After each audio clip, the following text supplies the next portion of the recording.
देखिए माता रमाबाई जी का त्याग, दवा के अभाव में गंगाधर मर भी जाता है, लेकिन माता रमाबाई जी अंबेडकर जी के पास पत्र नहीं भेजती है कि उनकी पढ़ाई अधूरी ही छूट जाएगी।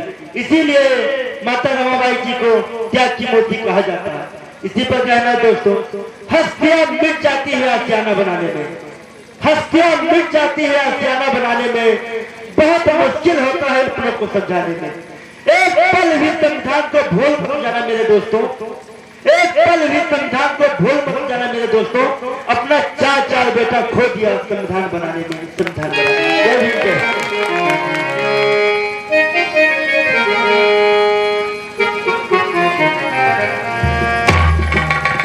सेनापति, ये बताइए, अभी राजन दरबार में पेश नहीं हुए, कारण क्या है?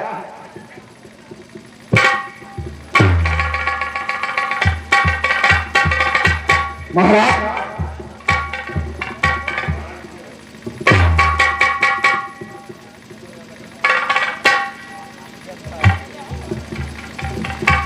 राजन, मैं आपसे कुछ पूछना चाहता हूं। अवश्य, क्या पूछना चाहते हो मंत्रीवर?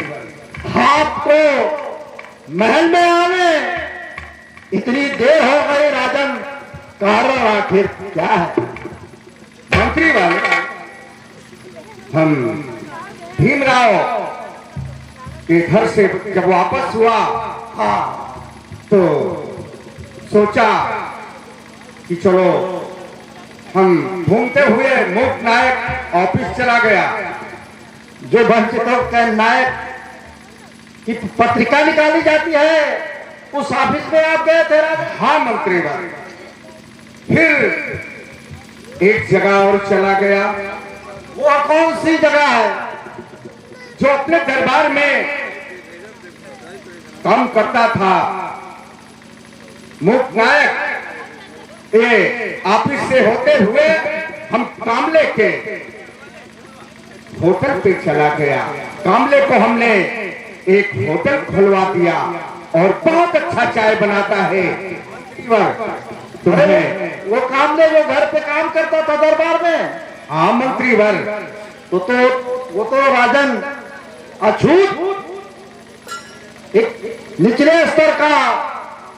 स्तर के जाति का है। मंत्रीवर, कैसी बातें करते हो ये सब? महाराज की जय हो। कहिए अपारी कैसे आना हुआ? मंत्री जी, महाराज जी के नाम से विदेश से पत्र आया हुआ है। क्या विदेश से पत्र आया है? हाँ मंत्री जी, लाइए। लीजिए मंत्री जी, यहाँ साइन कीजिए।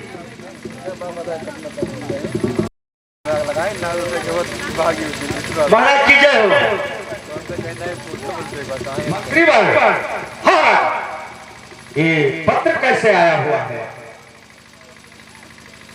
पत्र विदेश से आया है राजन। वो लगता है विदेश से आया है। हाँ राजन, लगता है भीमराव की प्राप्त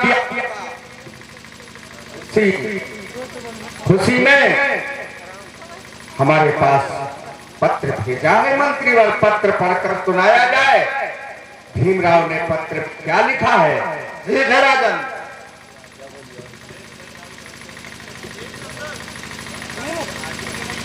लेकिन राजन, यह खुशियों का पत्र नहीं बल्कि एक दुखद पत्र है।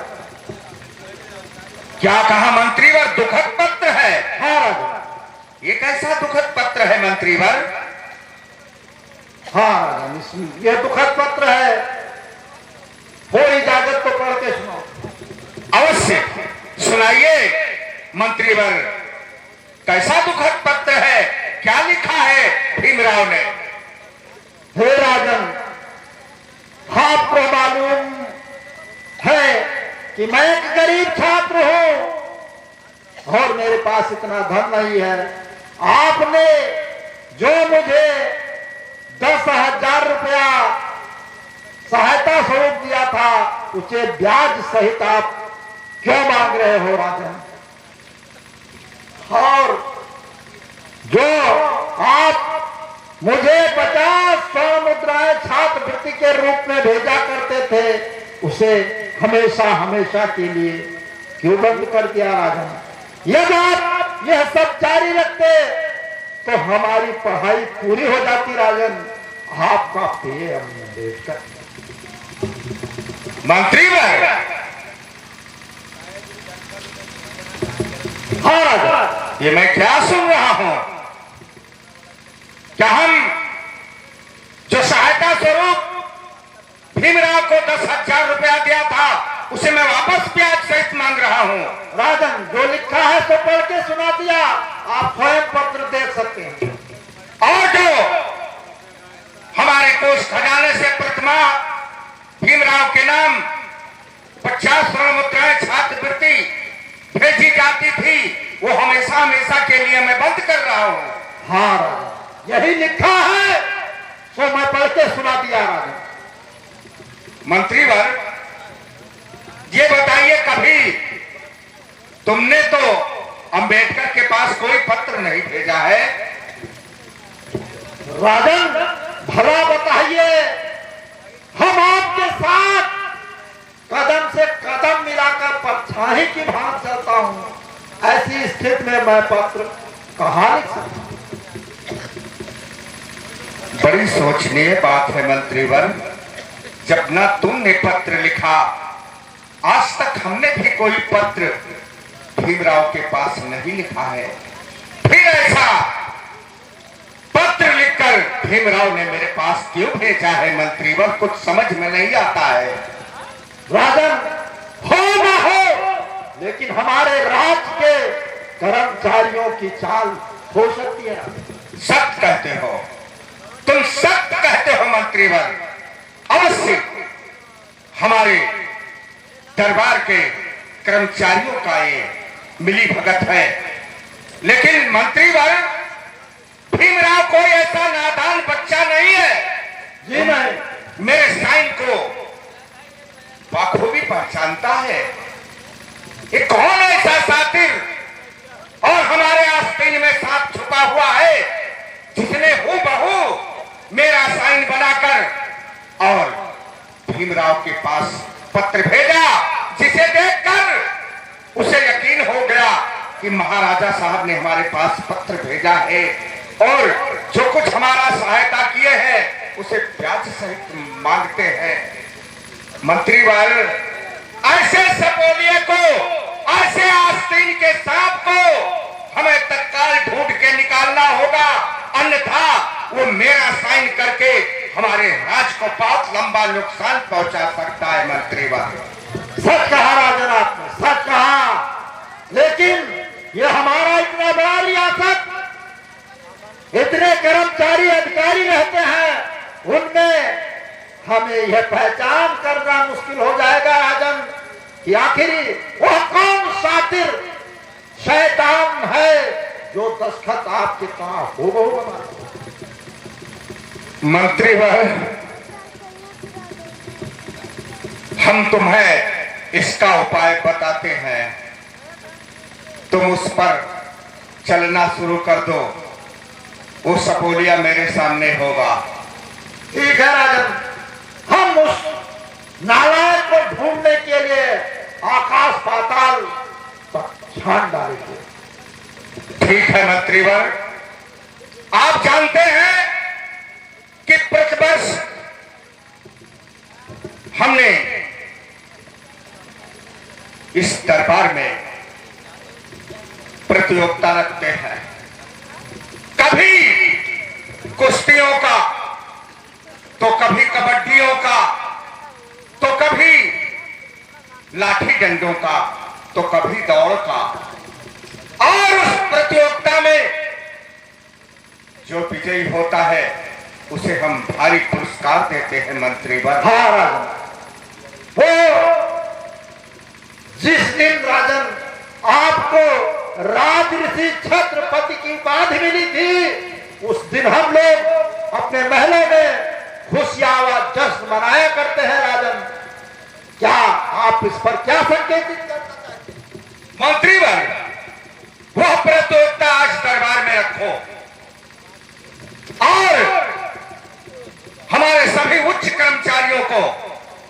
तत्काल बुलाओ और उसमें ऐलान कर दो कि जो महाराजा साहब का हूबहू साइन बनाएगा महाराज उसे बहुत बड़ा इनाम देंगे। वो सफेलिया मेरे सामने आ जाएगा। ठीक है राजन, आप बैठ जाइए। कोल्हापुर के नगरवासियों, कर्मचारियों, अधिकारियों, आपको जानकर अपार हर्ष व खुशी होगी कि हर वर्ष की भांति इस वर्ष भी हमारे इस दरबार में खुशियों का त्योहार मनाया जाएगा, जश्न मनाया जाएगा और उसमें एक प्रतियोगिता रखी जाएगी। प्रतियोगिता में जो भी विजयी होगा उसे भारी से भारी इनाम दिया जाएगा।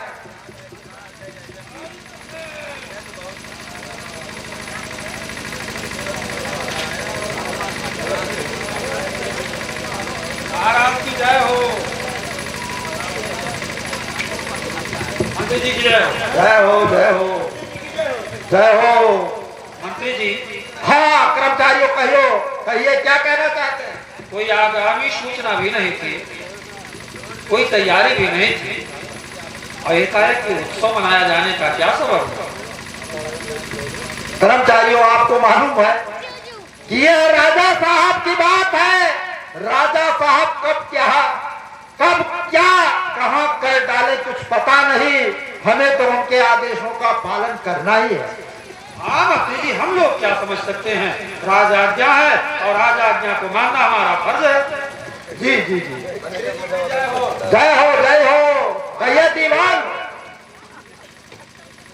इतनी विलंबता से दरबार में पेश हुए कारण क्या है?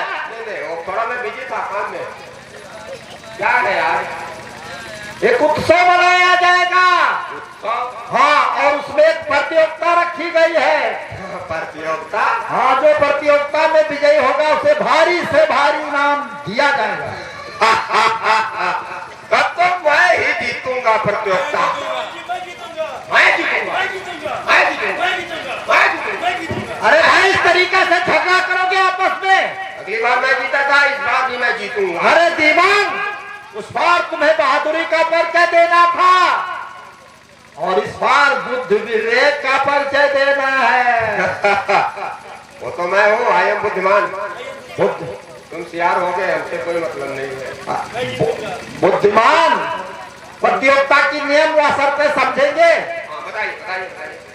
प्रतियोगिता की शर्तें ये है कि जो महाराजा साहब जैसा सेम यानी उनके जैसा साइन बनाएगा, उनके जैसा दस्तखत करेगा, प्रतियोगिता में विजय श्री उसको मिलेगी। मैं जीतूंगा। देखा दीवान जी, आप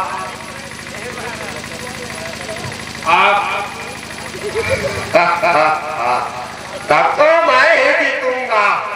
अरे सब लोग अपना अपना किस्मत आजमाएं।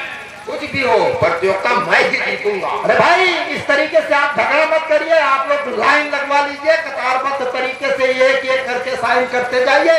महाराजा साहब जिसे विजय घोषित करेंगे उसे इनाम। ठीक मंत्री जी, मैं लाइन लगवाता हूँ। चलिए आइए मेरे पीछे, चलिए लाइन लगाइए, लाइन लगाइए, लाइन में आ जाइए।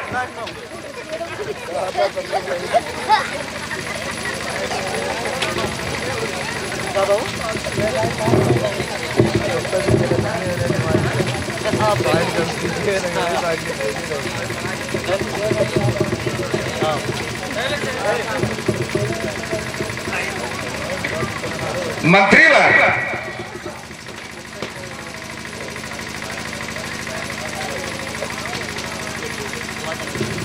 हाँ राजा, सभी कर्मचारियों ने अपने अपने ढंग से साइन किया है। अब निर्णय आपको लेना है किसने बेहतर ढंग से आप जैसा साइन।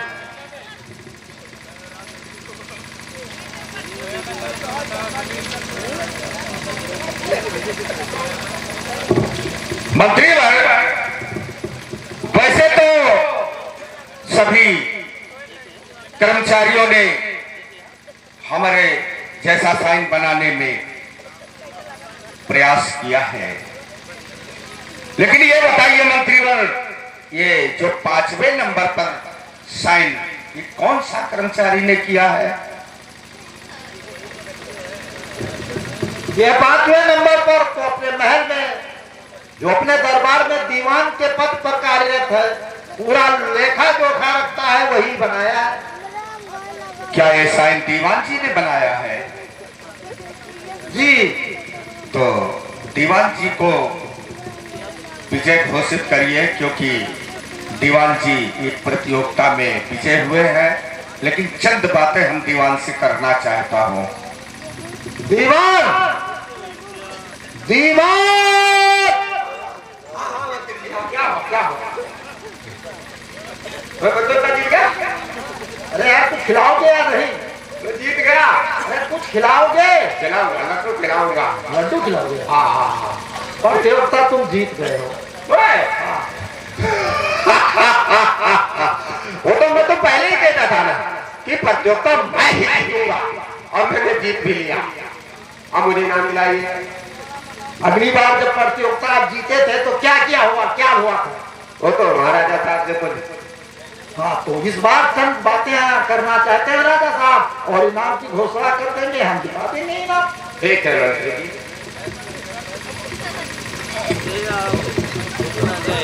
हाँ कहिए राजा। दीवान जी। हाँ राजन। तुम्हें मालूम है कि हमारे दरबार में और महलों से लेकर बाहर तक जितने कर्मचारी व नौकर कार्यरत हैं, वो सबों का वेतन तुम्हारे हाथों से वितरण होता है। हाँ राजन, मैं ही देता हूँ। लेकिन दीवान जी। कहिए राजन। हमारे दरबार में तुमसे बहुत से कर्मचारी एज में जाते हैं। हाँ राजन, वो तो है। लेकिन हमने तुम्हारे योग्यता को देखते हुए ये पद तुम्हें दिया है। ठीक कहते हो राजन। लेकिन दीवान जी। कहिए राजन। एक बच्चे को हम विदेश पढ़ा रहे हैं। हाँ राजन। और उसकी छात्रवृत्ति हर माह तुम्हारे हाथों द्वारा भेजा जाता है। हाँ राजन, उसे मैं भेज देता हूँ। और जब आप भेजते होंगे तो रसीद भी काटते होंगे। हाँ राजन, रसीद भी काटता हूँ। प्रमाण के लिए रसीद काटना जरूरी होता है। तो इस माह की रसीद हमारे पैसे नजर किया जाए।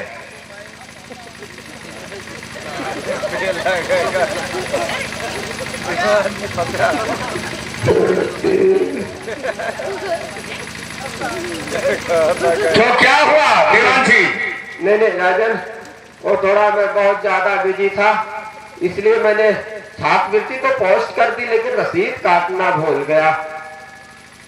रसीद काटना भूल गए? हाँ मंत्री जी, मैं आपको काट के दे दूंगा। ठीक, आप माहिर हैं इस मामले में। तो रसीद काटना भूल गए दीवान जी? हाँ राजन।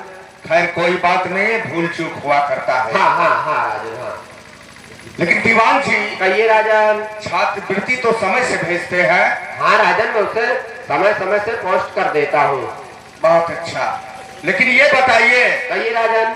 कभी भूल चूक में इस छात्रवृत्ति के बजाय तुमने भीमराव के पास कोई पत्र तो नहीं भेजा है? पत्र? हाँ पत्र।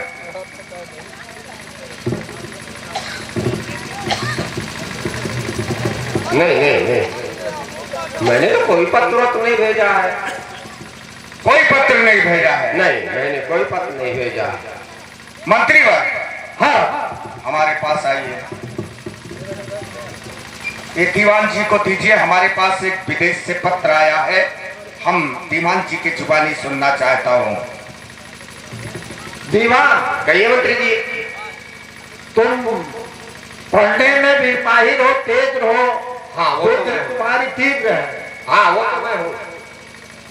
तो एक विदेश से पत्र आया है, उसे पढ़ के सुना दो राजा साहब को, इनाम की घोषणा कर। पत्र पढ़ना? बस। तो पहले बोलना चाहिए कि पत्र पढ़ना इतना झमेला क्यों पाल के रखा। अभी मैं पढ़ के सुना देता हूँ इसको।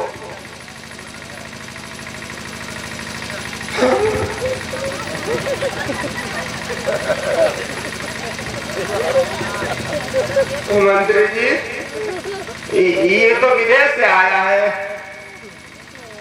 हाँ, विदेश से आया। हाँ हाँ, इसे अम्बेडकर ने लिखा है। अम्बेडकर ने लिखा है। हाँ लो, इसको पढ़ के सुना दो। वही तो कहता हूँ विदेश से आया है। पढ़ के सुनाओ। पढ़ के सुनाना है, वही तो बोलना चाहिए था। इसमें लिखा है,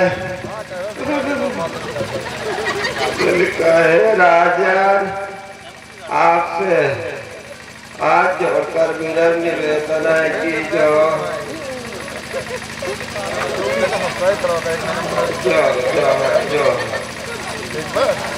जो 10,000 रुपए सहायता शुल्क दिए थे, तो ब्याज समेत तत्काल वापस क्यों ले रहे हैं? और जो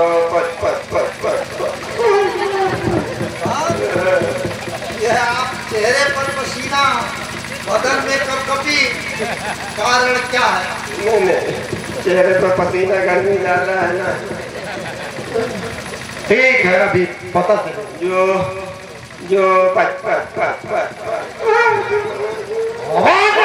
इसमें लिखा है, इसमें लिखा है, जो पट लिखा है। जो 50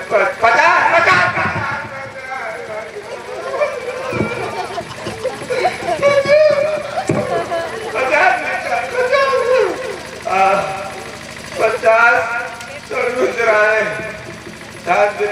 भेजे जा रहे थे, उसे हमेशा हमेशा के लिए क्यों बंद किया जा रहा है? आप ये जारी रखें ताकि मेरी पढ़ाई पूरी हो सके। आपका प्रिय अम्बेडकर। तो अम्बेडकर ने लिखा है। हाँ, अम्बेडकर ने लिखा है। मैं भी कह रहा हूँ अम्बेडकर ने लिखा है। हाँ। लेकिन इसका कारण क्या है? अम्बेडकर ने क्या लिखा है? तो अम्बेडकर बताएगा। ठीक है। दीवान जी, कहिए राजन। हमें भी मालूम है कि यह पत्र अम्बेडकर ने दिया है, लेकिन तुमसे हमने अभी कुछ क्षण पहले पूछा कि छात्रवृत्ति के बजाय किसी कर्मचारी के कहने सुनने में तुमने कोई पत्र तो नहीं लिखा है भीमराव के पास?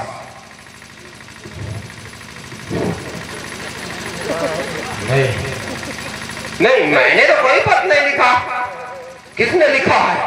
इडियट, नालायक, बेवकूफ, गधा। मैंने नहीं लिखा। आपने लिखा है। ठीक है, यह बताइए तुम्हें इनाम लेना है या नहीं लेना है? तो यदि किसी कर्मचारी को आप लिखते हुए देखे हो, हाँ, तो उसका नाम बता दो, मैं बहुत ज्यादा धन दिला दूंगा। तुम्हारी 3 पीढ़ियां बैठ के खाएंगी, इतना धन दिला दूंगा। आने वाली 3 पीढ़ियां खाएंगी। 3 पीढ़ियां बता देता हूँ। नहीं, मैंने कोई पत्र नहीं लिखा है। नहीं लिखा है। न मैंने किसी को देखा है। केवल जी ऐसे बताने वाले नहीं है। तुम जल्लाद को बुलाओ।